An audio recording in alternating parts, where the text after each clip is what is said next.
আসসালামু আলাইকুম প্রিয় ভিউয়ার্স। ভারতের কাছে পাকিস্তানের এভাবে হারতে হবে টি-20 ওয়ার্ল্ড কাপে কেউ আসলে স্বপ্নেও ভাবেনি। জেতা ম্যাচ কিভাবে হেরে গেল পাকিস্তান।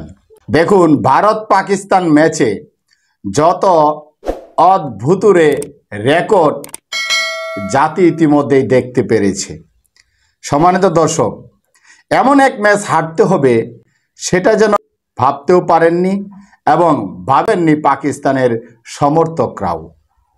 মাঠে এবং টিভি সেটের সামনে যে যেখানে বসে পাকিস্তানকে সমর্থন করে গেছেন প্রত্যেকেই হতাশ হয়েছেন। সাদাব খান এবং ইফতেখার আহমেদরা ভারতের দেয়া 120 রানের স্বল্প লক্ষ্যে ব্যাট করতে নেমে পাকিস্তান থেমেছে 113 রানে। 6 রানের এই হারটি টি-20 বিশ্বকাপে ভারতের বিপক্ষে পাকিস্তানের সপ্তম হার। লো স্কোরিং এই ম্যাচ দেখেছে বেশ কিছু অদ্ভুতুরে রেকর্ড। কেবল 120 রান নিয়েই এদিন ক্রিকেট দুনিয়া দেখেছে ক্রিকেটের 4টি রেকর্ড। 120 রানে যত রেকর্ড আমরা দেখতে পেরেছি, পাকিস্তানের বিপক্ষে এত কম রান টার্গেট দিয়ে এর আগে জয় পেয়েছে কেবল জিম্বাবুয়ে। সেটা অবশ্য বিশ্বকাপে ছিল না।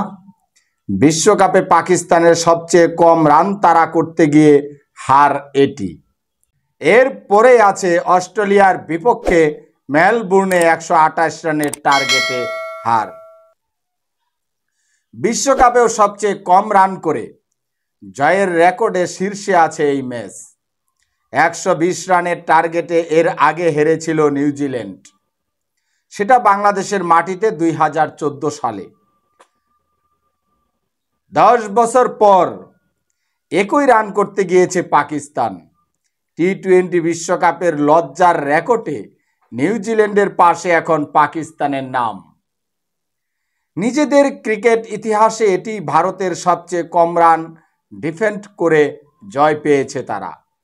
এর আগে জিম্বাবুয়েকে 139 রানের টার্গেটে আটক রেখেছিল এবং জয়ও পেয়েছিল, সেটাকেও টপকে গেল এবার তারা। সম্মানিত দর্শক, ভারত যে চমক পাকিস্তানের বিপক্ষে দেখালো, আর পাকিস্তান এত তাড়াতাড়ি তাদের দুর্গ ভেঙে পড়বে এবং পাকিস্তান এত দ্রুত এই অল্প সংখ্যক রানে হেরে যাবে, সত্যি পাকিস্তানের ক্রিকেট প্রেমীরা এটা কিন্তু ভাবতেও পারেনি। 120 রানের টার্গেট দিয়েছে পাকিস্তানের মতো একটা দলকে ভারত, আর এই 120 রানও পাকিস্তান করতে পারল না। 113 রানেই তারা প্যাকেট হয়ে গেল। এটা পাকিস্তানের ক্রিকেটের জন্য ক্রিকেট বিশ্লেষকরা মনে করেন একটা লজ্জার খবর, একটা লজ্জার বিষয়। কারণ পাকিস্তানে যেরকম দুর্দান্ত ব্যাটিং রয়েছে, সেরকম দুর্দান্ত বোলিংও রয়েছে। বোলিং ব্যাটিং দুটি লাইনেই ভালো ভালো ব্যাটসম্যান এবং ভালো ভালো বোলাররা থাকার পরেও পাকিস্তান 113 রানে প্যাকেট হয়ে যাবে। 120 রানের ছোট্ট একটা লক্ষ্যমাত্রার টার্গেট তারা পেরোতে পারবে না, জয় ছিনিয়ে আনতে পারবে না। এটা পাকিস্তানের ক্রিকেট প্রেমীরা আসলে বাস্তবে তো দূরের কথা, স্বপ্নেও কিন্তু ভাবেনি।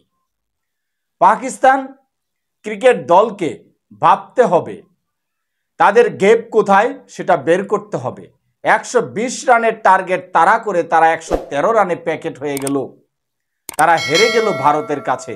আসলে পাকিস্তানের ব্যর্থতাগুলো কোথায়, সেগুলো চিহ্নিত করে পাকিস্তানকে ঘুরে দাঁড়াতে হবে। অন্যথায় পাকিস্তানের ক্রিকেটকে যারা ভালোবাসেন সেই ক্রিকেট প্রেমীরা পাকিস্তানের ক্রিকেট থেকে অনেকটাই মুখ ফিরিয়ে নিতে পারেন। ভালো থাকবেন, দেখা হবে পরবর্তী আলোচনায়। আসসালামু আলাইকুম ওয়া রাহমাতুল্লাহ।